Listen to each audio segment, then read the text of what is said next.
En manchette cette semaine, débat des candidats à l'élection partielle. Fouilles archéologiques à Longueuil. Fête de Saint-Lambert, un succès. Bonjour mesdames et messieurs, bienvenue à votre cyberjournal. 4 des 5 candidats à l'élection partielle ont croisé le fer lors d'un débat radiophonique diffusé au FM 103.3.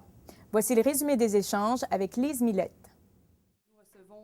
Les candidats du Bloc québécois, du NPD, du Parti conservateur et du Parti libéral du Canada ont croisé le fer dans les studios du FM 103.3 sur les thèmes de l'environnement, du transport et de l'économie de la pauvreté. La question du pont Champlain a été abordée de front et le candidat conservateur Patrick Clune en s'était fait répéter que le seul moyen d'améliorer le dossier des infrastructures était encore d'avoir une voix à Ottawa. Je crois que, comme leader sur la Rive-Sud, je crois que tout le monde, même M. Marois, qui au tout début, c'est pas M. Clune d'aller contre le consensus de la Rive-Sud, puis là, soudainement, on parle d'un pont, puis il dit « Ah, mais effectivement, je suis d'accord. » Écoutez, YouTube, on peut aller chercher très bien votre réplique, c'est merveilleux. Alors, je crois que s'il y a quelqu'un qui peut faire avancer les dossiers, c'est bel et bien un député qui sera à la table des décisions et non pas un député qui sera à l'opposition perpétuelle. Alors, pour compléter l'échange? Eh bien, justement, la belle occasion, vous qui semblez tout décider à l'avance et pouvoir tout régler, je vous rappelle encore une fois, effectivement, que le transport en commun relève du gouvernement du Québec et qu'il est important de travailler en partenariat pour évaluer les solutions et les initiatives à effet durable et que c'est le gouvernement du Québec qui va décider d'une politique d'ensemble pour le transport. Richard Marois du NPD a réservé une de ses questions à José Baudin du Bloc québécois sur le retour du péage sur les ponts. La solution du Bloc est d'imposer un péage sur les ponts. Je la repose la question parce que ça ne m'apparaît pas clair. Êtes-vous pour ou contre le péage, Mme Baudin, qui ferait en sorte que ce serait des familles et des travailleurs qui n'ont pas d'alternative de transport qui paieraient? Ça ne m'apparaît pas clair. Merci beaucoup de me permettre une deuxième fois de préciser la clarté de mon commentaire, c'est-à-dire que je n'ai jamais dit être en faveur du péage sur les ponts.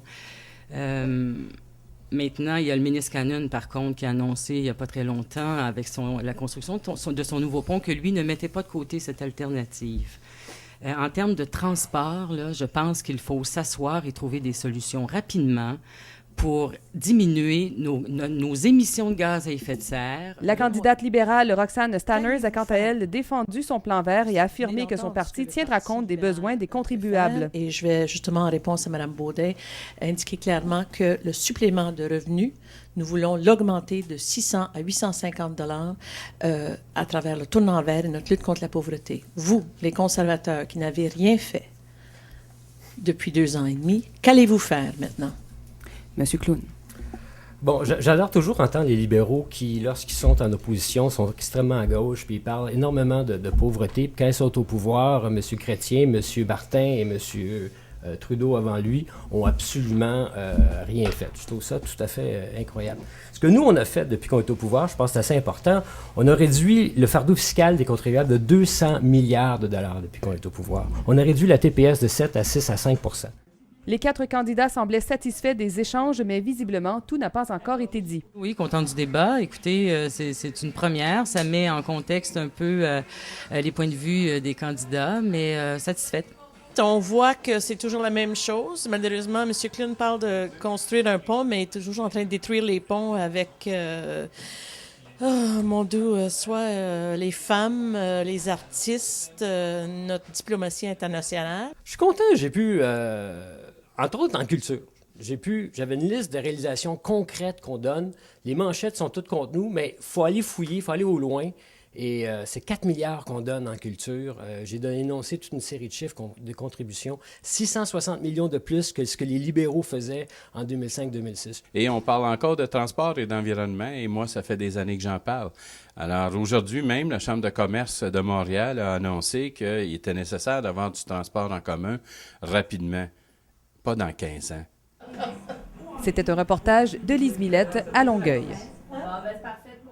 L'histoire de Longueuil nous est peu à peu dévoilée par les fouilles archéologiques qui ont lieu présentement au parc de la Baronnie, sur la rue Saint-Charles. Voici le reportage que je vous ai préparé. C'est une équipe de 6 personnes qui travaille actuellement sur 3 secteurs du parc de la Baronnie, où se retrouvait anciennement une église, un cimetière et un moulin à vapeur. Cette première étape de fouilles archéologiques a pour but de documenter l'histoire de Longueuil et d'aménager éventuellement un parc thématique sur l'archéologie. Déjà, les fouilles ont porté fruit. Au moment de notre visite, des vestiges d'occupation préhistorique avaient été découverts. Donc, c'est l'idée d'une démarche exploratoire. C'est pas seulement de trouver les choses, mais de trouver les niveaux associés à ces périodes-là. Les découvertes de sépultures permettront d'étudier l'évolution des pratiques funéraires, notamment par l'orientation des corps par rapport à l'Église. Des prélèvements d'échantillons de sol seront étudiés par des spécialistes en botanique. De par les couches archéologiques où sont prélevés les échantillons de sol aussi, on peut savoir si là, il s'agit de plantes qui étaient présentes au moment de l'occupation des Françaises ou au moment de l'occupation amérindienne, par exemple. Grâce à la ville de Longueuil et au ministère de la Culture, des Communications et de la Condition féminine, les fouilles devraient se poursuivre sur 3 à 4 ans avant l'aménagement du parc.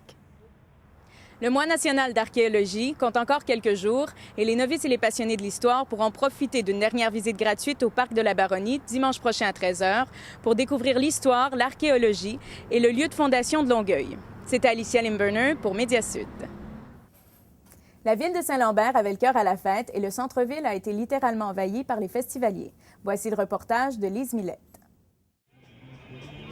Les Fêtes de Saint-Lambert ont célébré leur 34e édition cette année. Un franc succès qui a culminé par des spectacles en plein air du groupe Alpha Rococo et du chanteur Steffi Choc. C'est sûr que c'est jamais le même public, donc il y a toujours des surprises, il y a toujours des éléments de concert imprévus, puis c'est tant mieux comme ça, ça garde une spontanéité, une fraîcheur. Une température clémente et une réponse plus que positive des festivaliers ont certainement contribué au succès de cet événement. Nous, on vient plus, je sais pas, se promener dans les rues juste pour voir les petites boutiques, les stands là, qui sortent. Moi, j'aime croiser le monde parce que moi, j'ai déménagé il y a pas longtemps, fait que je vois mes amis. Moi, j'habite ici depuis 50 ans à peu près, là. Là, c'est ma fille qui vient de Laval parce qu'elle a quitté le coin, mais ça reste quelque chose pour nous autres. À chaque année, c'est le fun. Oui, puis c'est super agréable pour les enfants, puis il fait beau, puis les jeux gonflables, le maquillage, la bonne bouffe, c'est agréable. En plus du volet festif, les Fêtes de Saint-Lambert ont été teintées par la campagne électorale, puisque chacun des candidats, y compris quelques chefs, ont profité de l'événement pour s'offrir un peu de visibilité. C'était Lise Millette pour Média Sud.